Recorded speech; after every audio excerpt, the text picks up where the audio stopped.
Oh, there you go. What's up, YouTube? What's up? Okay, what's our intro? We should have talked about our intro beforehand. I say hi, you say hi, then we'll say sick invite, and then we'll say Abel. And then we'll both say hi. And we'll all say hi. Okay, that works. Let's do it. Hi, everybody. I'm Dipper. And I'm Brandon. I'm Abel. And this is Sick Invite. He's the guest today. Why do we talk about in this voice when we're out this? I don't know. This is our first episode. I had an elaborate setup, but I didn't. My computer fucked shit You had an up. elaborate setup? Yep. Elaborate setup. Hell yeah, dude. It looked nice, and now it looks ghetto. This is Sick Invite, the show with sick invites and even sicker invites.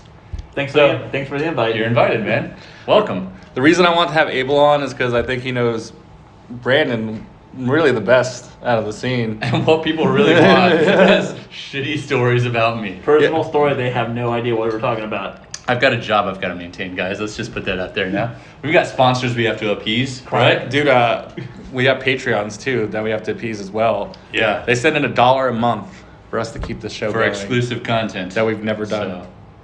I mean, the FCC's not going to close us down. Who's going to edit this shit, right? I am. I'm the one that's going to be like, that's why it says Monday, because I have to sit there and go, click. Oh, we fucked up here. Let's get rid of that. And we then all the know cats- that's not going to happen. It's just going to be exactly as Oh, I'm just going to leave the whole thing. Included for the first entire one. part at the beginning where we were trying to discuss what the intro was and the cat's like jumping in and out of the scene here. Hell yeah. Dude, I have to leave the cats in the fucking show, because if I don't, it doesn't feel like a show. So I feel like everybody has a podcast, especially like COVID times. My question is, why isn't there a Wayne's World podcast?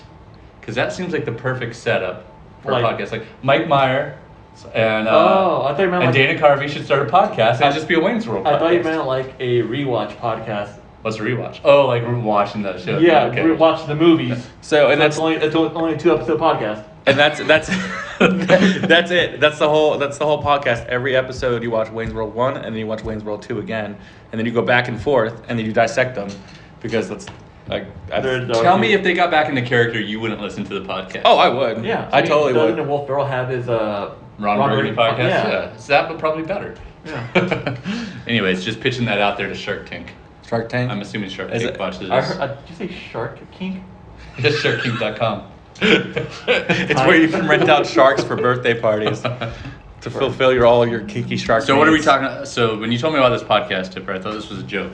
Yeah, no, I thought it was gonna be a joke too, because apparently like we can't say stuff and then not do them because we're lazy, and then people are like, "Are you guys gonna actually do this?" And we're like, I guess," and then we got obligated to do it. I found out it was serious when Abel texted me. He's like, "I'll see you on Wednesday."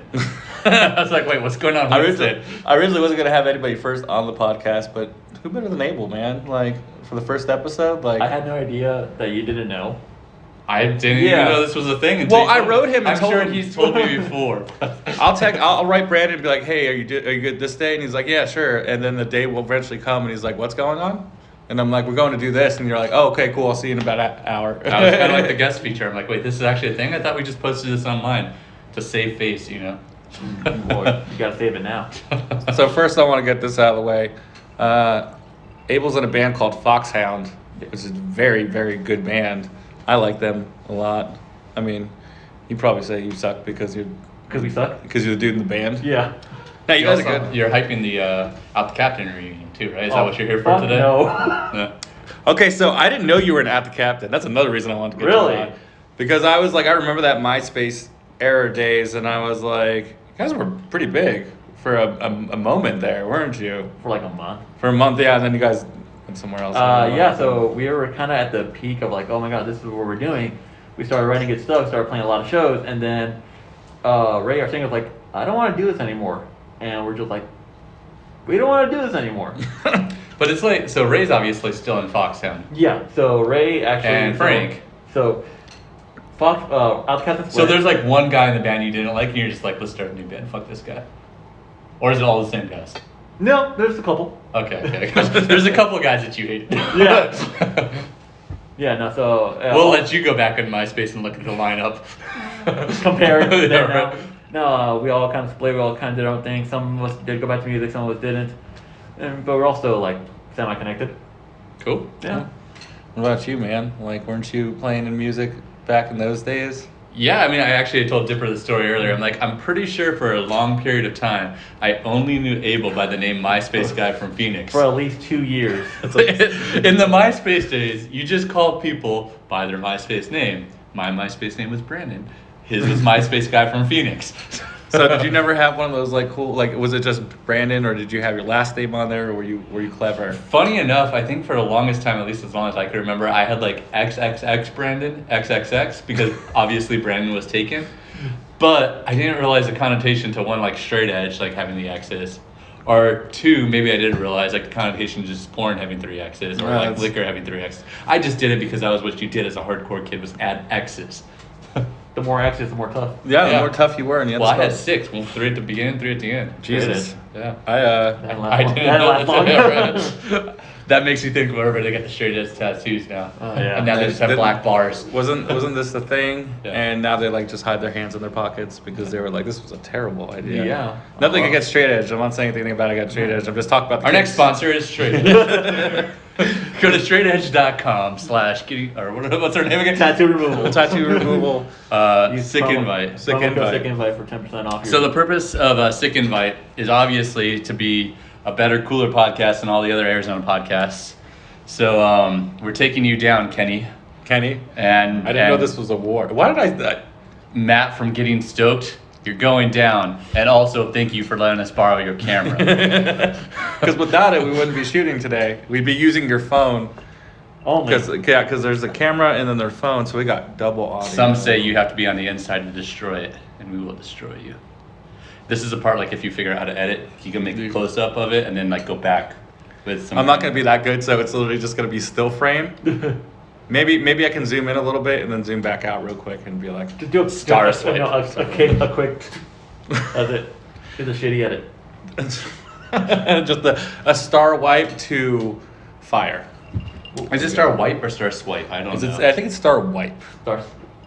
because I think it goes. I thought Is this it's that fire. Mandela effect where? Yeah. I'm pretty sure it used to be star swipe back in the day. Dude, I swear it's star wipe. Hey, can you look this up for us? Our consultant. Our producer in the back here. Producer in the back. Producer, yeah. Can you Google this for me? Yes. We actually had a long. What do you need? Is it star wipe or star swipe? Yeah, for video editing. We had a long interview process for the producer, and it happened to be the person that was sitting on the couch. Yeah, she had a phone and she was ready to go. Also, Okay, my Charlie wife. Paul. What's the second one? Star swipe or star wipe? So okay. We're literally sitting here waiting for an answer from Google. What's Well, up? Fast motion, this stuff, you know that works, right? Yeah. I think it's gonna be great. So okay, so our Sick Invite. So first off, Sick Invite, copyrighted because we have a podcast now. Did you mail yours? you're really shooting for John, aren't you? So we have content before you have content. This is copyrighted. You can't use it. Sick Invite. Did you mail the word sick invite to yourself? Yeah, Or just wait, I wait, mailed. wait. Yeah, I mailed myself an invitation and it said Sick Invite. Didn't you also? Aren't you a notary also? Yeah, and I just Are you stamped really? it with my Lisa Frank stamp and said done. Lisa Frank? Yeah, isn't that the thing? It's Anne Frank, dog. No. And No. yeah, I'm Jewish. I can say her name. It's stamping fine. it with an Anne Frank stamp is very. Who's Lisa different. Frank? The '90s dolphin color lady. The who? Dolphin Cult? Dolphin Cult sounds like a color. sweet like alt rock band or like a college rock band. The vocalist is a dolphin, obviously. Lisa Frank did all those sick, colorful pictures of dolphins, unicorns, cats. Oh, okay. I know what you're talking about. Yeah. You get like got the binders and shit. Yeah. Okay. I'm leaving the Anne Frank joke in there. That's Okay. Getting demonetized. Do we have Yeah, the we're not answer making- yet? Do we know? See, it's hard to find It because is hard to find. the Mandela effect wiped it from the internet. It's an alternate dimension in which there's star swipe I'm gonna go and with star star swipe. white. What dimension do you live in? Star Star, wipe. swipe or star wipe?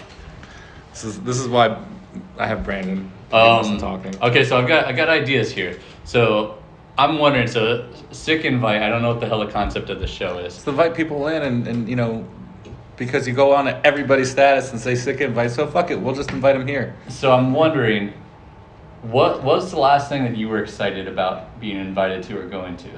That's a good question. It's a good ass question, Right. right? Good question. What's Just the pulling last that out of thing? the brain. The pre-COVID shit. Yeah, pre-COVID. I mean, Oh. it could be post-COVID, if you're excited about doing stuff I haven't gone out like at you're all. excited going to your living room or I something. think I don't it's know. Star Wipe. Okay, let's go with Star White. Star White. Fuck you. But pre that, I can't remember what side I was on already. I was stoked for. I was supposed to go see We Came as Romans with Double Wars Prada, Gideon, and I can't remember the other band name. But obviously, because of all this shit, the show got postponed until August. Yeah. And with everything rising up, I still don't know how I'm going to be able to go, or if I want to go at this point. True. I mean, I was just talking about that with the Club Red show this Friday. I was just like, I don't know. Like, I bought the tickets a while back, and I want to support the homies, but like at the same time, I would risk feel it. kind of weird about it, you know? Yeah, and I can't risk it. Like, I mean, cool if you want to play a show, nothing against you, but like, sorry guys, I ain't coming. I'll buy a ticket from you to support, but Yeah. like, don't expect to see my face in the crowd. Because That's the exact same thing. I'm like, I don't want my money back, but like. Yeah, keep the money. Like, totally. Like, support. There you go. But like, if you want me to come, I got kids and stuff. Like, kids. I'm not down with that. Was that a Nile show or something? I was at a press room. Oh, cool. Never been there yet. I've never been to Maybe the press room. Is it good? Oh, fuck. I've No, never no, I can't answer that question now. What about you, Tiff? No, Never been to the press room. No, what was your last thing you were excited about? Oh fuck, we were actually doing like end of when they started opening up everything. Me and Heather which is my wife, for our 1 year anniversary. Producer. Yeah, producer. Keep the facade alive. We went to Flagstaff and I got to get high in a cave. So that was a bucket list. Oh yeah, you went to check the out. lava tunnel, Yeah. right? Yeah, and it was fucking crowded in the beginning. 'cause Was it? everybody was like going in there, and I was like, I don't want to be here anymore. Just hit my pipe and kind of left. Everybody's going to nature, man. Yeah, but I got to touch a waterfall that was frozen. Hell yeah. Yeah, and it was like 80 degrees outside. Did it give consent? Yeah, it gave me consent. Cool. I asked first. I was like, "Can I touch you?" And it was like, it was dripping, so I figured it was good. That's your normal. Jesus Christ, that's terrible. We gotta cut that. We got sponsors. Now, after the break. That's nature. No, literally, like it was beautiful though. Like it was fucking freezing down there, and like me and Heather were like, "We'll just go buy some like a flashlight." No, you actually need like equipment to go in. Yeah, like, yeah. You need a headgear. Like you need actual shoes. I had like slip-on Vans. I was like, this is not gonna do. You're equipped. Yeah. The only time I went there, I went with Sean to the lava tunnel, and it was me, Sean, and 2 other people. We had 1 flashlight, and we went probably 20 feet in, and they were like, we are absolutely not equipped because we got like Vans on or Converse or something, and we got 1 flashlight between 4 people, and Jesus, it's no. a mile down into the earth or something like that. Did you bring drinks with you? I don't think maybe we did. I don't think we did actually. We were a little more responsible. We had 1 flashlight. Now, segue to you. You've been doing a lot lately.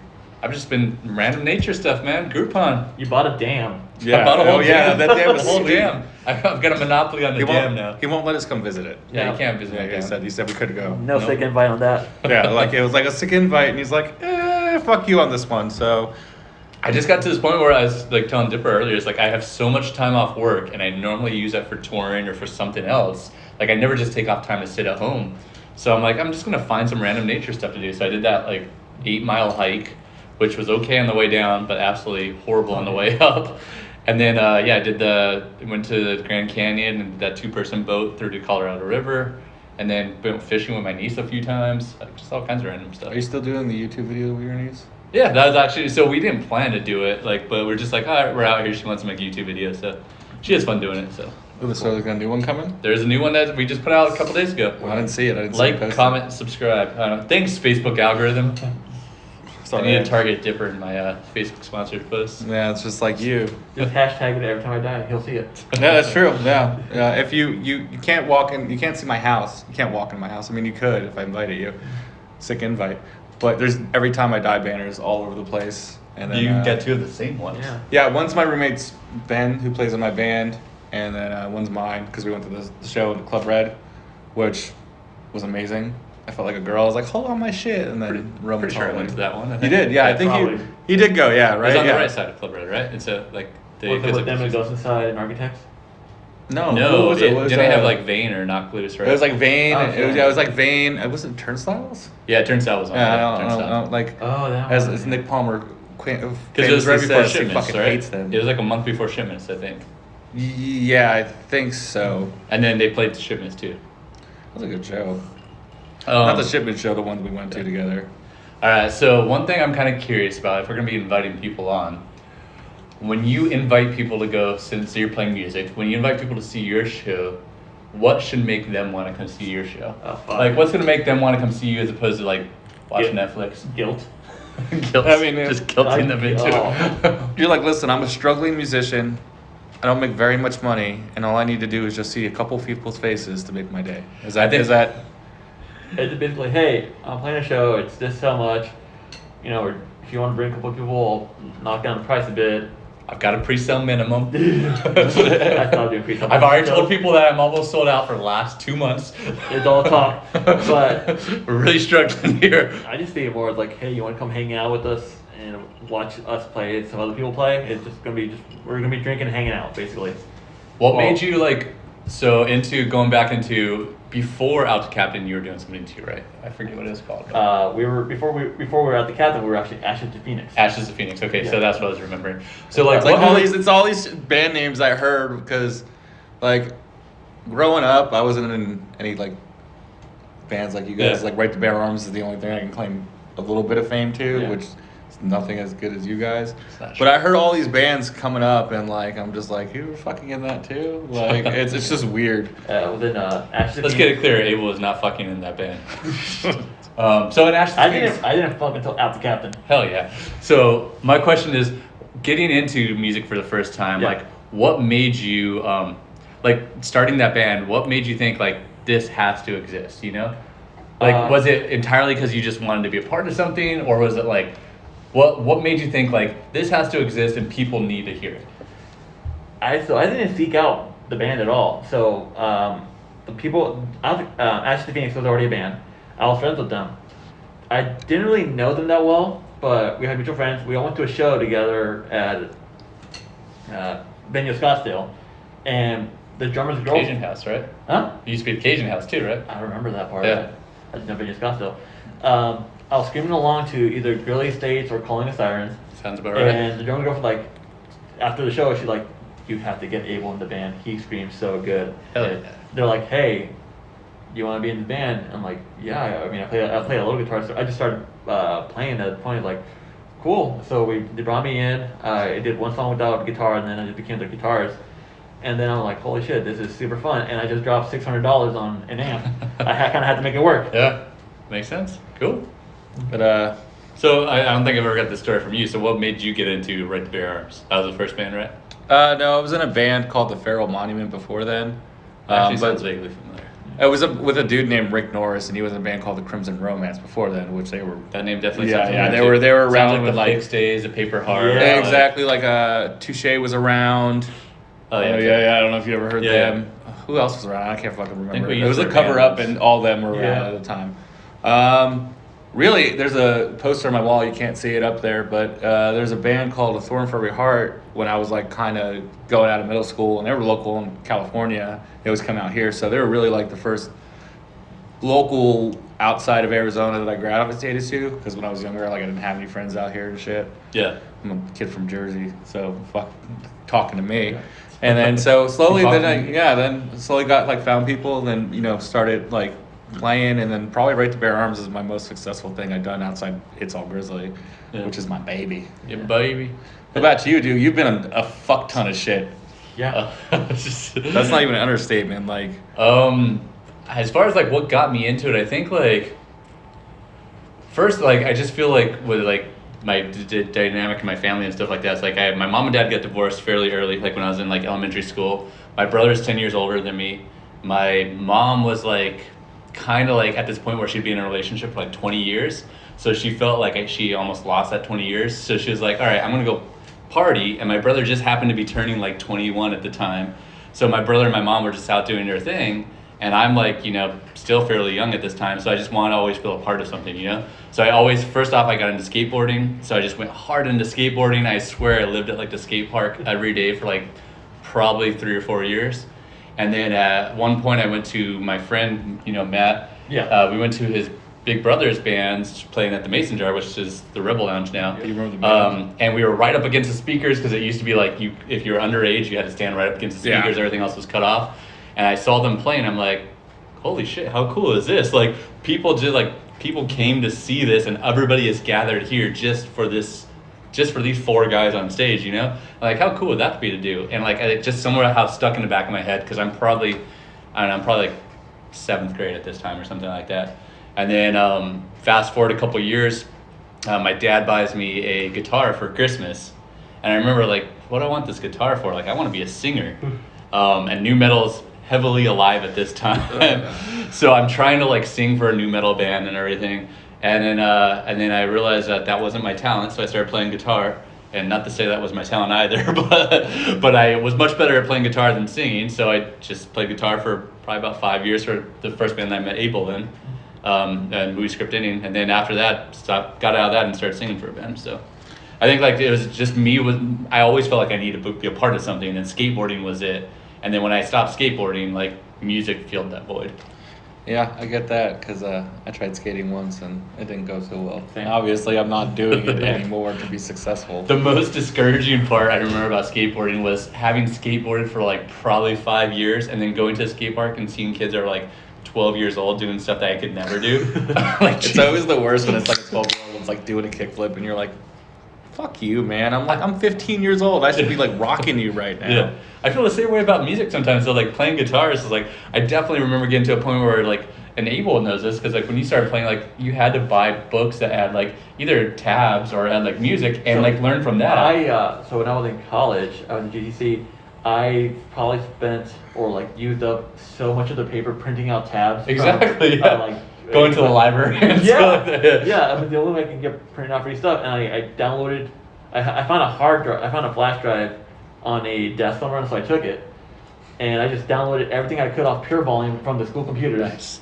I printed out every tab I could. I still have that binder in my house. It's like a thick ass 1-inch binder full of tabs from like Emery, Nice. Centerfold, Drop Dead Gorgeous, stuff Yeah. like that. And so like like learning stuff like that back in the day, which is like holy fuck, this is great. It's And fun. like 10 years before that, it was probably even harder without the internet, you know? I remember I had this vivid memory one time. My uncle, he's a musician. He plays in a mariachi band in California. He bought every one of my siblings an instrument. He bought one sister a keyboard, another a violin, my little brother a guitar. I didn't get anything, and I'm the musician one now. I play all those instruments. Look at you now. Yeah, I literally ended up taking all of them. Yeah. So his guitar was the first thing I started playing with, and I had the memory of like sitting on my couch, trying to play along to an AFI song. The guitar was so out of tune, I had no idea what the chords were, so I'm just like, this sounds like it'd be okay. Yeah. And I'm like, okay, I can do this, and I started just going with it. And I took guitar class in high school, and after that, I learned how to play the King of the Hill theme song, and it was just the sky's that the was limit on that was one. it. I mean, I feel the same way when it comes to like, I for sure think the first like 6 months of playing guitar, I didn't even know that tuning existed. Yeah. I was just putting my fingers down, trying to be like, all right, this sounds like something. You Remember know? how thick it was when you found out about drop D tuning? Exactly. You're when like, I learned oh. that's like, yo, I could play every system of a damn Just song. like, drop, I was like, holy shit.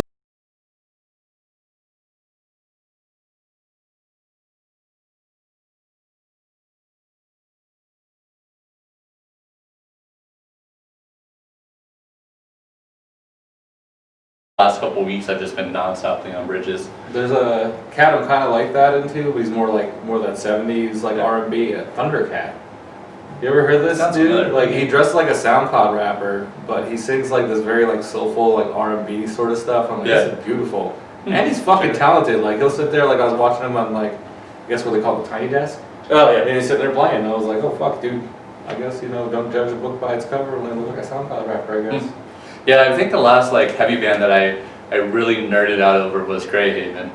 Like, have you heard Greyhaven? I feel like you like Greyhaven. It's like Norma Jean, Every Time I Die, like that style. But like, he has so much character and personality in his voice. So like, that's the last band where it's like, everything they put out, I've just absolutely loved. There's been heavy bands that like come out, I'm like, oh, this is cool, but it sounds a lot like something. But like when I listen to it, I'm like, this track is cool, but like, I just haven't super dug into it because it sounds like something else I've heard, you know?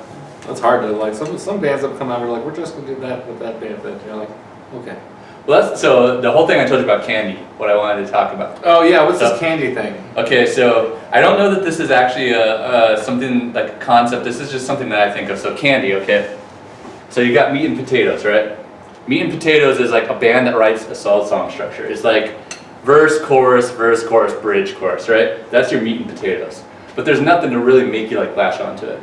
So Candy is the opposite side of the spectrum, right? So it's a band that's like, they really like something and they super concentrate that one thing. So like, for like, say, the 2005 to 2010 period, it was like, deathcore to me is a lot of Candy. Not to like speak bad upon it, but it's like, it was like, okay, metalcore is doing this thing. I love breakdowns, I love the beatdown stuff. Now what if we made everything a breakdown and made everything just as heavy as we can make it, right? So like Candy to me is where you take all the parts you like of bands and you just super concentrate them into your songs. So you no longer have like the high and low dynamic. So there's no longer like tension and release. It's just everything is like Tension. Yeah, everything's tension. So like there's no substance to it. Like there's not necessarily a message. There's not necessarily like a there's just nothing to latch onto other than the fact that it's like this is all crazy, you know? Yeah. So like Candy to me is like a band that takes everything they like and puts it all into one thing. No nutritional value, but like you love it, and as soon as you consume it, then you find the next heaviest band or the next band that's the most technical band or something, but you constantly love it and then you go on to the next, you know? So a Muir Nutella? I mean, I've definitely heard the bands, but like, yeah, probably, I'm assuming. I mean, like, so... My impression of them without digging too much into their stuff is, yeah, probably Candy. Abel, you've heard of Muir, right? Yes, I actually do enjoy it. I enjoy Muir as well. Candy, though. Candy-esque. Because they do have, like, earlier stuff, which I enjoy more, does have way more structure, like you were saying with the meat and potatoes, where you have verse, chorus, breakdown, stuff like that. Later stuff got a little more Candy. Yeah, the one with the Cybertron song on there is really where they got, that's the Candy album. I would say that's Candy, yeah. Yeah, so everything before that was great, but like... So to your point, I think to be a band that like lasts, you have to have Candy, but you also have meat. You have to have like a full course meal, right? You have to have a buffet. Yeah, because like you have to be able to be like, okay, this has something that's structured or is enough like makes me want to listen to it again, but it has to have something that also sticks out so much that you want to tell your friends about it. You know? Because like I think that Candy is like, oh, this is really cool dynamic in this song. It's like it's so technical. I've got to tell my friend that like drums because the drums are crazy here, Yeah. or the breakdown is insane here, or the vocals are crazy. So you've got to have enough Candy to tell somebody about it, but enough meat and potatoes to really want to listen to it again. Yeah. That's good. And there's... So that's Candy to me. Like I don't know that this is a term, but when I look at like especially local bands, I feel like there's so many bands that buzz so hard for a very short amount of time because they're Candy. Because it's like, okay, so this band's like super cool. It's easy to tell people like I've never heard someone like yell this low. You know, this guy's lows are so crazy. And then like you tell a bunch of people about it, everybody loves it for like a year, and then they find some dude that yells lower, or they find some guitarist that can shred faster, or a drummer that has more technical beats or something. You know? Yeah, that's why I mean I don't concern myself with the trying to fit into that area either. Like I totally get what you're saying. Like oh, he's the lowest low. Oh wait, now there's a dude that's lower than him. He's the new Candy. Like I get there's totally bands like that. Like I'm not gonna name any bands, but like recently there's one dude that's been buzzing for the last year, and he's not from this country. We'll just say that. But I feel like that's very Candy, even though they're fucking phenomenal. Yeah. And I would fucking go into a pit and beat the fuck out of everybody. But they definitely are Candy. Well, that's the thing too, is I think like, not to say that those bands are bad, because there's absolutely like, there's an appeal to it because it makes you want to see it live,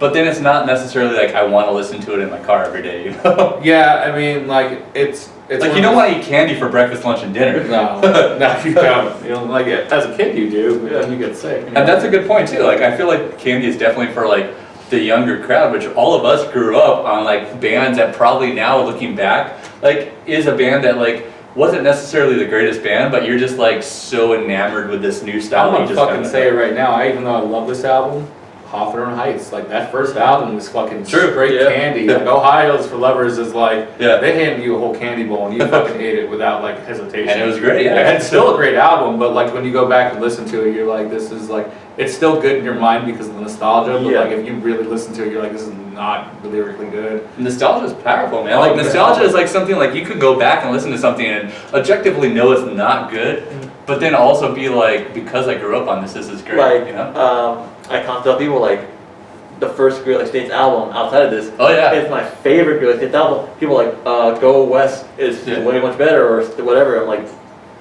yeah, Like, It's essentially The Used. yeah. But it's great because we listen to it and we're like, holy shit, there's a band in Arizona doing Yeah. this, you It know? was ours in essentially way. So Yeah. it was like, yeah, nostalgia 100% hits harder in that sense. I mean, I'm sure they like later on they got better or whatnot, like technical Yeah. quality, but like that was at that time that was peak for me. Yeah. So that's always gonna have like that's always gonna hit differently for me. Yeah.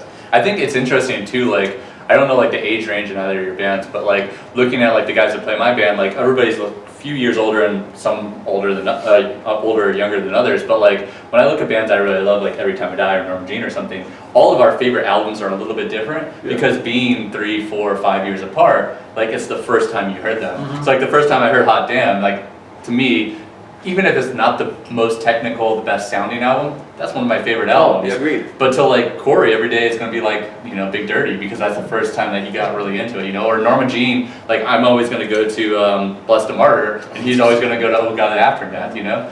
So I think the nostalgia plays a huge factor. In that sense, I got more into Norma Jean with Oh God, the Aftermath rather than Blessed the Martyr. Yeah. So that's again that album hits harder for me than Yeah, and it doesn't matter like which one's better. Like even if they put out better stuff after either of those, you know.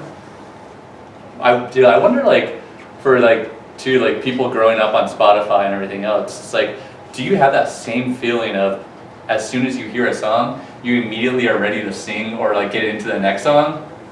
Because you know like you bought the album and you listen to it sequentially, but now you just listen to like a playlist or something. Like the Mark, Tom, and Travis show, like that was like a repeat album for me. Blink-182, like that live album, still to this day is probably one of the best live albums. Oh, I've ever heard. I think it's #1 top live album. But when you listen to that album, if you listen to so much, like you're waiting for them to chime in with the next joke or like, Who's My Asian Friend? like all this shit, like you're waiting for that like second chime in to come and it doesn't come because it ends on a playlist. So like you're so used to that synchronization of the next song coming, you're ready for it, and then the playlist cuts it off. Like, you know it. Welcome to Sick Invite, where old men talk about old men stuff. Back in my days, we had albums. We had to take the bus down to the old Zigot 19th and Indian school. Oh yeah, I lived in Clear Creek, so there was no bus for me. Yeah. So actually, that's a good point. Going to, I don't know how long this is going to until this makes us say that it's already overloaded twice. Say you guys are done. But so singles versus albums, It's All Grizzly's been around for a year, 2 years, couple years. Yeah. You have 2 singles. Yes. What the hell's going on here, Tippers? So just slow building. Like we were strictly on track to finish the EP, but COVID hit. Yeah. COVID fucked us because We had COVID. We had same man. American Standards was definitely hit hard by COVID. We were about to sign that contract, but no, COVID hit. You're in the new song. Like we literally have a new song that we've been sitting on for I like. don't remember it, just like I don't remember us scheduling this podcast. Yeah, right. Exactly. We didn't We know we were were supposed going to have you on one of our songs too. Really? Let's Years do that. No, we got it on there. Why wasn't I on this? When it's over, I'll show you the track because I'm not going to play it for these people yet. Patreon's only. Patreon's only. I'll fucking show a couple people on Patreon. SickInvite/Patreon.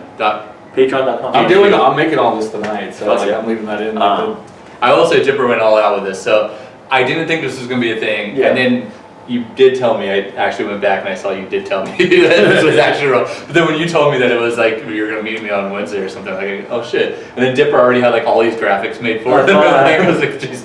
Well, I was like, We're legitimate now, I'm just gonna show up we're and drink some legitimate. beers. And like as I thought about it, and you know, people were asking if we're really gonna do it.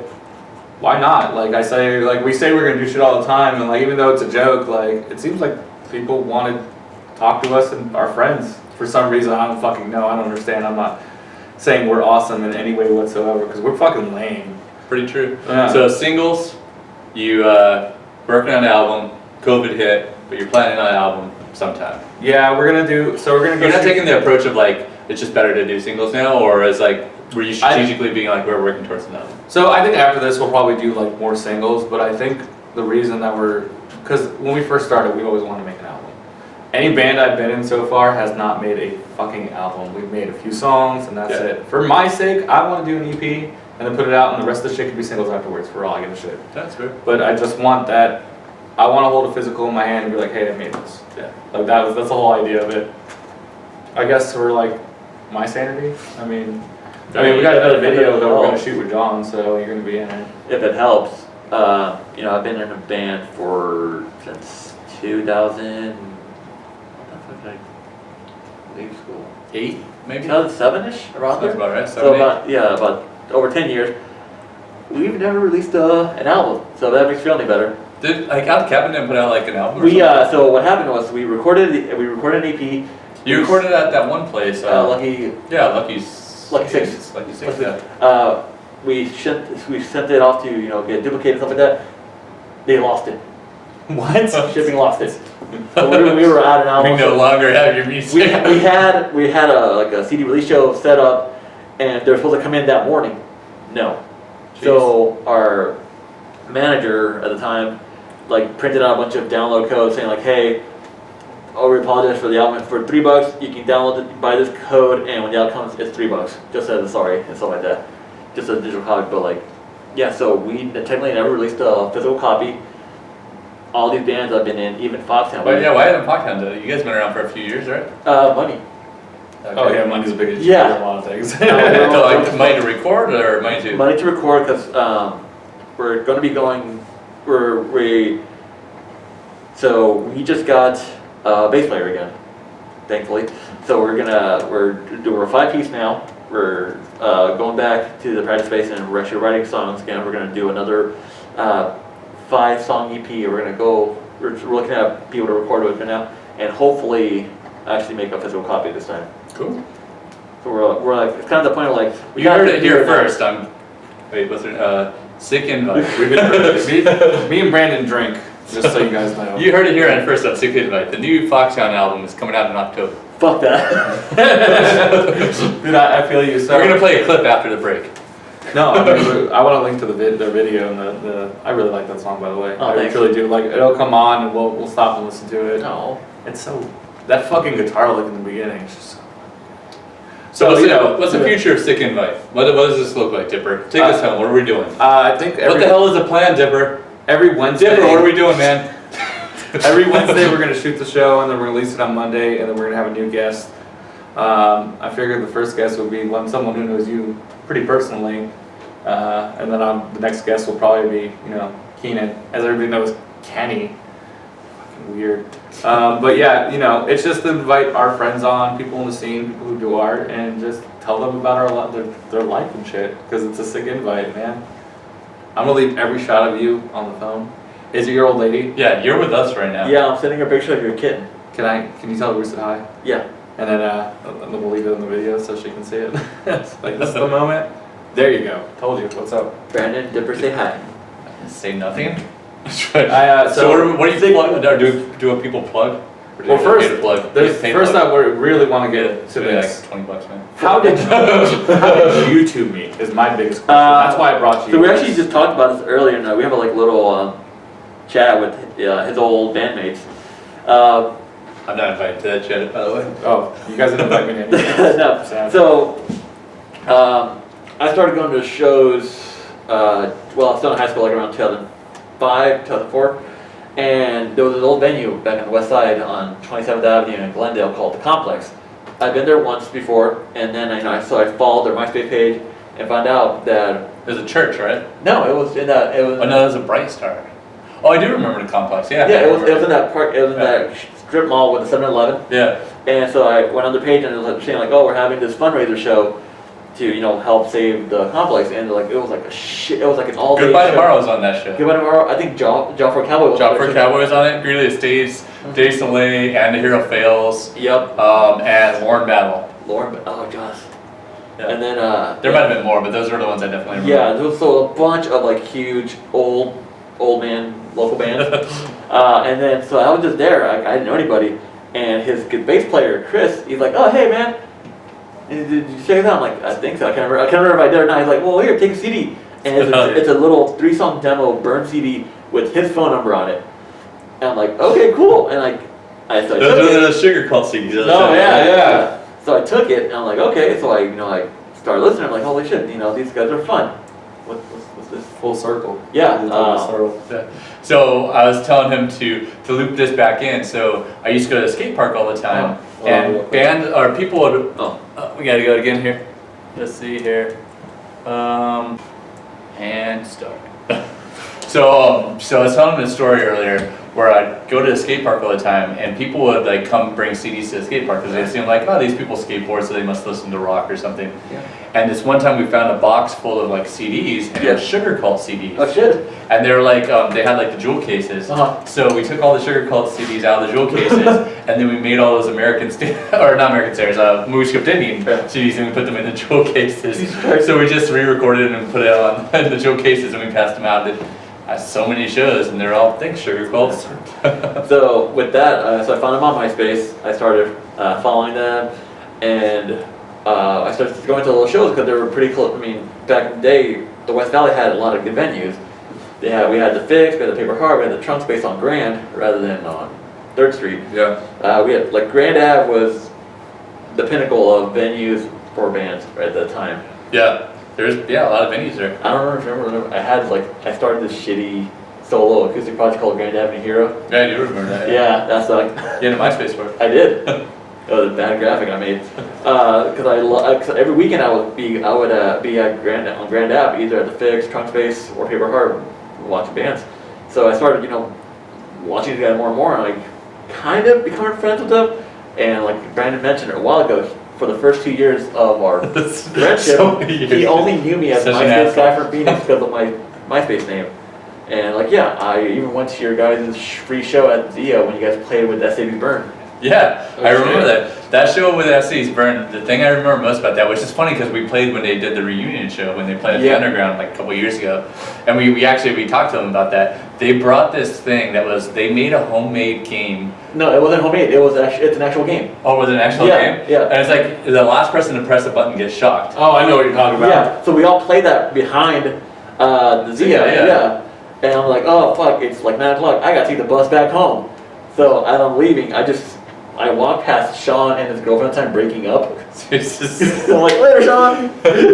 Dude, so like Zia Records, like I played that show with that City's Burn at Zia Records. We did that show with the Cover Up, which is the guys from Dead and Man Made Machine, and then they used at Zia Records, but they were doing like a acoustic set or whatever. We did a show with a format at Zia Records. We used to do all these cool shows at Zia Records. I saw the one show we refused to play was Plain White Tees. Before they put out Hey There Delilah, they asked us to play with Plain White Tees, and Sean really wanted to do it, which now looking back, I'm like, see, I was just an asshole that didn't want to play with softer bands. But I was like, I don't know, this is not our thing. Yeah. And then like a month later, the biggest band ever doing Hey There Delilah. And that was like going to be a Zia Records too. Hey there, Delilah, what's it We're like just a Zia Record band. Yeah, dude, Zia Records, they put on good shows, especially for like a lot of local bands. And I just remember like anytime they had a show, I would just go because it was a free show. Yeah. It was just a bus drive away, and I would just shop too. Yeah, I mean, there really wasn't. Back then, there was a lot of stuff going on that side of town, but now it just feels like there's not a lot of stuff going on. The only venue we have on this side of town, on the west side of town, is the Trunk Space, but that's more central downtown Phoenix. There's nothing on the west side. Ever since some like bars that don't play heavier music, or it's just bars and shitty bars, and then like the last good venue we had back there was Warehouse 201.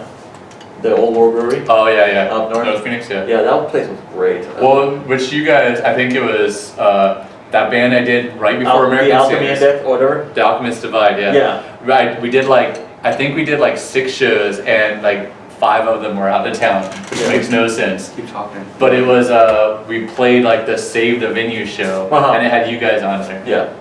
Yeah, that was a cool place. I remember that. I gotta pee, that's why I got up. Okay, So you guys can keep talking. But yeah, no, we'll just reminisce about old times. But yeah, no, dude, I feel like now that you've gone, I have nothing to talk about. I've got nothing either. All right, bye everybody. No, we've been at this for a long time, and I was just thinking about that too.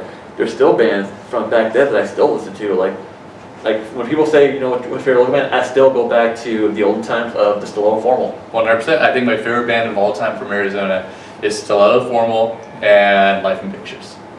Maybe Life Pictures between Life Pictures and Our Wolf, but one or the other. Just because I think the best way to describe they had the sound that I never heard before, and the best way I can describe it is avant-garde. It was. So I want you to go back now and listen to them. I still do. I love them, and they're one of my favorite Arizona bands. But when I go back down and listen to them, I realize that they were the only band I've ever heard doing that live. But also they sound so much like at the drive-in. Which if you listen to After Driving, like it sounds like they listen to After Driving, they're like, we want to do that, but there's no band that's done that style as a local band, or that at least I knew of. So they sounded so different because of that. And I think that's like, it's an interesting thing, because like, how many bands have you heard that sounds like As I Lay Dying or whatever metalcore band, right? There's a million bands that have tried to copy them. Yeah. But how many bands try to copy like At the Drive-In or like if someone tried to copy Me Without You doing that like spoken word type stuff, right away you'd be like, this band is just ripping off Me Without You. Yeah. But every band can rip off As I Lay Dying and no one says anything because it's just like, well, that's just metalcore. Yeah. You know? There's got to be something really unique, and then if someone tries to imitate that or try to do their own version, you kind of have that like deterrent, like, no, they did it better, they're just trying to be them. Or like going to nu metal, like if anybody tried to replicate like System of a Down or Rage Against the Machine, it'd be very apparent. But then how many other nu metal bands like Korn, you're like, all right, that's just any nu metal band. Yeah, right. Like there's bands that just have like something that's so unique that like you're copying them if you try to copy them. But there's some bands that are like so widespread that it's just like, that's just the sound of this genre. Yeah. You know? I'm gonna say it loud and proud. I'm not a nu metal fan. I think there's like maybe like 1 or 2 nu metal bands I'm actually into. Off of this podcast. Yeah, I know, right? Just get off. It's like even though your name's gonna be up there. Thick invite revoked. Yeah, get the fuck out of here. Welcome to Nu Metal Night, the podcast. Did you do nu metal nights? I've done a few nu You've metal nights. you've done all Nu Metal nights. Well, yeah. I get the monopoly on nu metal nights. I was actually talking two. about Yeah. No, the funny thing about that though is like originally we were talking about doing like emo nights. And I was like, I just like, I can't, like, I went to an emo night, and I'm like, there's something about it that I want to love, but I'm also like a mad hater about, and I realize that in myself, you know? Like, I go there and I see it's like a sold out venue, and I'm not just putting it on one venue, there's multiple venues that do them. And it's a sold out venue, and there's a stage with 2 people playing Spotify, and there's hundreds of people diving on the stage and fighting to sing. And I'm like, okay, these people playing Spotify, putting very little effort in, and everybody's going nuts. As opposed to a band that like 5 guys, they buy gear, they go out of their way to like practice, write their own music, get up there, and there's like sometimes 20 people and maybe 5 of them carry, you know? We played some of those shows together where there's like 5 exactly people there. So that's what, so like part of me is being a hater about that, but like, so I was like, okay, so I don't want to do an emo night, but I'll definitely do something that's like more satirical of an emo night. Like, what if we did like a nu metal night where I did that Tony Hawk night? Yeah. Like, what if we do something that's obviously kind of like, this is ridiculous and we're all in on the joke, you know? But then doing it, I'm like, am I the only one that's in on it? Because there's also people here that are legitimately like, hey, this is really cool, you know? They're just like, this is the best thing ever. And don't get me wrong, like, I'm definitely in a nu metal bands, but like, the idea of like just going up there and like pressing play, you know, it's just like, why are I mean, I had fun the first time you did it. I for sure had fun. I took all your pictures and the shit was great because you blacked out on stage and it was great. First off, I create jobs, Abel. Yeah. So how many times have you carried Brandon? Oh, God. I create jobs, so I wanted to make sure you had something to do later on. And I wasn't about to just let you go empty-handed. So you gotta carry Brandon and I have a history of, you have cool stuff. Of Brandon getting completely blacked out or too drunk to function, and I have to carry him either to bed or to a car or take him home on several occasions, and it's been great. Because you know that movie where that guy carries that lady or the other way around out of the building, and I think it's the... At first I thought you were going Weekend at Bernie's, so I don't know where you're going now. I mean, that could work too, but what's that? Oh shit, Captain Friday. Whitney Houston's in it? The bodyguard? Okay. Oh, okay. Yeah, I felt like I was that guy. He was my Whitney. What was the song they sing in there? And I'll always love you? Yep. Yep. And like you're just carrying him out and the song's playing. Yeah, we normally cue it up so we prepare it in advance. Like we know it's going that direction. And has he ever vomited while you were carrying him out? No, thankfully not. Good job. Not a vomiter, dude. High five. Not a vomiter. There's a photo of me from his old place when we were both drinking, and he just opened up his belly button and he wanted to make a little sea pit. It's called a belly shot. Oh, okay. I fill it up, he takes it. Oh, that's you guys are cute together. That's Yeah, what we like, get for being, friends for over 10 years. That's probably more than that. Probably 2006 or 7, right? Yeah. So from 15 years-ish? Yeah, around there, yeah. That's why. It's weird to think like I played my first show my first show was at this place called The Attic, but the first show they actually considered a show was probably at the Mason Jar, and that was like, I don't know, that was probably 2002, 3, somewhere around My there. first show was It's like almost 20 years. Big Fish Pub in Tempe on Good Friday of 2007. Yeah, it's just weird to think, like, that's a weird feeling to be like, you spent almost as much of your life, like, honestly, the majority of your life that you can remember has been spent doing this, you know? Yeah. Whereas, like, If you go back and be like, hey, do you remember this memory with me, like doing stuff with my friends? I'm like, nah, dude, I just remember being in a band and singing all my fucking time and writing a fucking song that never came out. We all know that too. I was like, this song's gonna be a banger, and then the band breaks up, and you're like, well, fuck that song, I guess. You've been there for it. Yeah, many times. Yeah, I'm glad I had you on, man. Dude, it was great. It was fun coming out here talking shit. Yeah, I mean, that's why I had you on, because I figured someone super personal, branded, and also in the music scene would be like a good insight to everything. Even though we talked about complete and utter bullshit. Oh, I don't give a shit. I had fun. no, That's what the sick invite's for, man. This hasn't even been recorded. Yeah, not at all. We haven't I actually put the recorded monster filter on this one, so we're gonna sound super sick. anything. Fuck yes. It's just catching the level. Not even See, look, it's that little guy. He might be a purple monster, it might be blue. I don't know. I'm colorblind. Maybe. I love your colorblindness. It's so much fun. I always forget. All right. So how do we end these things? You We're gonna end it the way we normally end it, and that is I don't know. that's the first just time. run with it. What's that? What's we're doing it. You have to just and then it, or And then, so tell us what's going on. Foxhound does writing stuff. I am working. I am taking photos. I don't know. so if you need pills, hit up Abel. What's your socials? Oh God! If you need photos, hit up Abel. Abel. Don't you do pills for a living? I'm a pharmacy tech. It's kind of pills, right? But I sit behind a computer all day. Is there discounts? I don't know. No. If you go to sickinvite.com/ AblePod, you can get 10% off your pills. Whatever they are, yeah. I don't know what kind of pills you give out. Boner pills? You know, Viagra, 10% off, you know those good RX cards? Just Yeah. right there, a sick invite card. Right there, you go. Sick invite RX. 10%. I need 10% off my Viagra pills. What are you plugging, Dipper? This show that we're on. No, I'm not plugging anything because that's not why I'm on the show. I've got no plugs. We're not doing We're just go check out Foxhound. I mean, the only thing I go actually plug in, I just want to, my girlfriend is a hairstylist. She's back in business after this whole COVID shit, so if you guys want to go support her, check out her hair, Kylie Danae Hair on Instagram. You get 15% off. No! You're just like You can't take that hit right now. No 15% off. Shout out to our producer. Shout out. Thanks for the Dipper's background. wife. No. And all these sick cats, man. These are some sick. Yeah, if you come on the podcast and the show, like you'll see a bunch of cats, 4 cats. Baby. Seriously, thank you though, Abel. I want to thank you for having me, Of course, having thanks, you on, yeah. not me on, because I'm already on the show. Having you on, you're a great person. You've always been super kind to me, so I'm glad that you're my friend. Don't forget to validate your parking with our producer. Yeah. And you'll be good. I parked on the street. Thanks, everybody. Yep. Yeah, validation doesn't cover the street, actually. Sorry. Yeah. Have a good day, everybody. Yeah. Thanks for checking out Sick Invite. Bye. God damn, I hate this fucking show.